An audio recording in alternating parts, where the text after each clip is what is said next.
श्रीराम. साधक हो, सध्या आपण सद्गुरू श्री ब्रह्मचैतन्य गोंदवलेकर महाराज यांचे शिष्योत्तम परमपूज्य श्री केशवराव बेलसरे तथा बाबा बेलसरे यांच्या दृढ निश्चयात्मक साधन व संपूर्ण समर्पण या पैलूंनी ओतप्रोत आनंद साधना या आत्मचरित्रात्मक साधन वृत्तांताचे वाचन करणार आहोत. तसेच रविवारी श्री महाराजांच्या काही भक्तांचे अनुभव ऐकणार आहोत.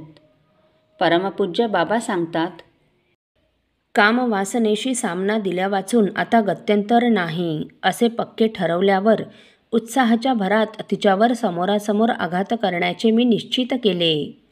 देहाने किंवा मनाने कामतृप्ती मागितली तर ती मुळीच द्यायची नाही व ती तशीच जोराने दाबून टाकायची हा क्रम मी आरंभला.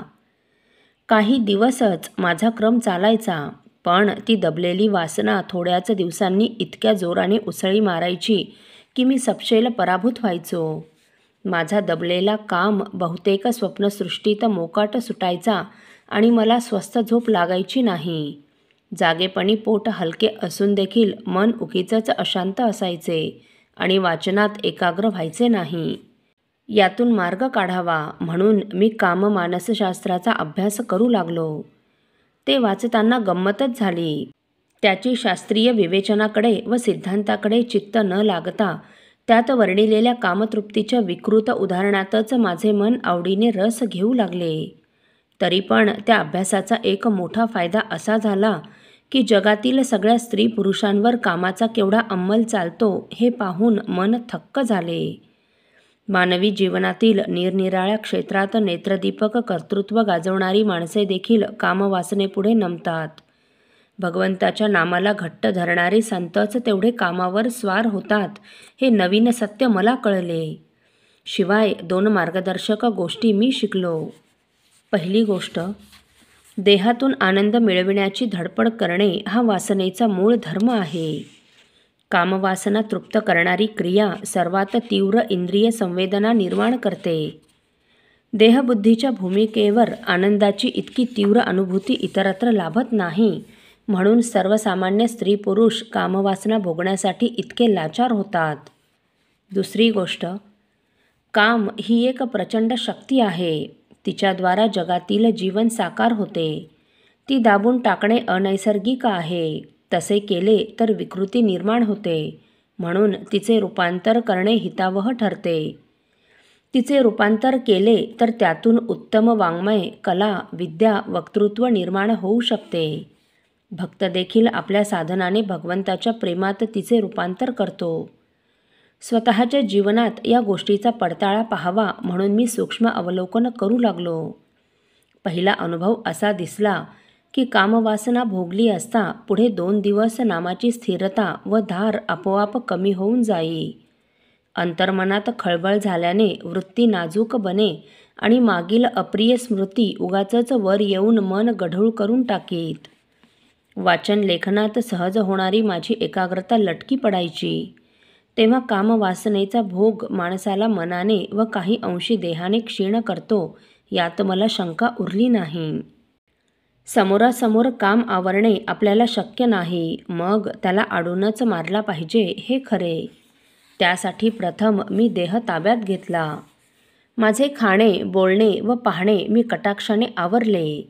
अन्नावरच शरीर जगते, म्हणून व्यवहारातील आपली कामे नीट पार पाडण्यास शक्ती टिकेल इतके खाणे माणसाला हवेच, परंतु ती शक्ती टिकण्यास लागणाऱ्या अन्नाचे प्रमाण आपल्या कल्पनेपेक्षा कमी असते, म्हणून माझे अन्नप्रमाण मी कमी केले. त्यामुळे मला फार फायदा झाला हे मी मुद्दाम सांगतो. फार मिश्रण नसलेले आणि आंबवणे, तळणे इत्यादी संस्कार नसलेले साधे सात्विक अन्न विकार मंद करते असे मी अनुभवले आहे. कामासंबंधी गोष्टी बोलणे व पाहणे शक्य तितके टाळण्याचा मी प्रयत्न केला. गजबजलेल्या शहरात ते सर्वस्वी टाळणे जरा कठीणच जाते. शिवाय कामतृप्तीस स्वतःला काही नियम लावून घेतले. उदाहरणार्थ, गुरुवार, एकादशी, अमावस्या, संतांच्या पुण्यतिथी, स्त्रीचे अस्पर्शपण इत्यादी दिवशी कामप्रसंग बंद केला. तसेच कामप्रसंगाच्या आधी व नंतर स्नान करून अथवा स्वच्छ हातपाय धुवून श्री सद्गुरूंची प्रार्थना करायचा व थोडेसे नाम घेण्याचा अगदी नियम ठेवला. आणखी एक अभ्यास केला, तो मात्र विलक्षण फलदायी ठरला. त्यास स्वयंसूचना असे म्हणतात. कामाचे विचार मनात गोंधळ घालू लागले की डोळे झाकून नाम घेण्यास मी आरंभ करी व स्वतःशीच म्हणे, मी काही इतक्या हलक्या कामासाठी जगत नाही. मी भगवंताचे नाम घेतो. कामवासनेची काय किंमत आहे? नामाने मी स्वानंदापर्यंत पोहोचणार आहे. प्रत्येक नामाबरोबर माझी आत्मशक्ती वाढत आहे, यात शंकाच नाही. पहिले 7-8 महिने वरील सूचनेचा परिणाम दिसला नाही, पण मी निराश झालो नाही. खालच्या मनात सूचना मूळ धरेपर्यंत तो वेळ लागला. मग तिचा प्रभाव पडला आणि माझ्यामध्ये कामावर हुकूमत चालवण्याचे बळ आले. माझ्यातून काम नाहीसा झालेला नाही, परंतु मला पाहिजे तेव्हा मी काम भोगतो. त्याला पाहिजे तेव्हा मी त्याला वश होत नाही.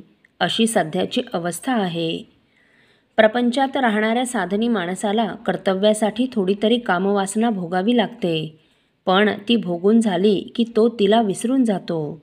त्याचे मन भगवंताचे नाम घेऊ लागते. स्वस्त्रीशी कर्तव्य म्हणून तिच्या प्रकृती धर्माला अनुसरून काम भोगणे साधनाच्या आड येत नाही. मात्र तो भोगण्यास शरीर प्रकृतीचे, प्रसंगाचे, स्थलकालाचे, लौकिकाचे आणि नामाचे बंधन हवे इतकेच. प्रपंचातील हे ब्रह्मचर्य जेव्हा मला पक्के साधले, तेव्हा स्वस्त्री आपली भोगसाधना आहे ही कल्पनाच जळून गेली आणि तिच्यावर खरे प्रेम करणे मला शक्य झाले. प्रापंचिक जीवनातील हा विलक्षण विरोधाभास अजून मला मोठा गूढ वाटतो. अशा रीतीने नामात सूचना भरली तेव्हा कामाचा फास सैल होत गेला. आज नाम घेऊ लागले की कामाचे विचार नाहीसे होतातच, पण इतर फालतू विचार देखील थांबतात. इतके बल नामाने दिले आहे. असो. साधक हो, मी द्वेष करतो म्हणजे काय करतो याचे विश्लेषण परमपूज्य बाबांनी केले. ते विश्लेषण आपण पुढील भागात ऐकणार आहोत. श्रीराम समर्थ. आपल्यातील कोणा श्रींच्या भक्तांना श्रींचे काही अनुभव आले असतील तर कृपया आपण मला ते 9422843253 अथवा सुनील दादांच्या 9892608401 या व्हॉट्सअप नंबरवर कळवावेत अशी नम्र विनंती. श्रीराम समर्थ.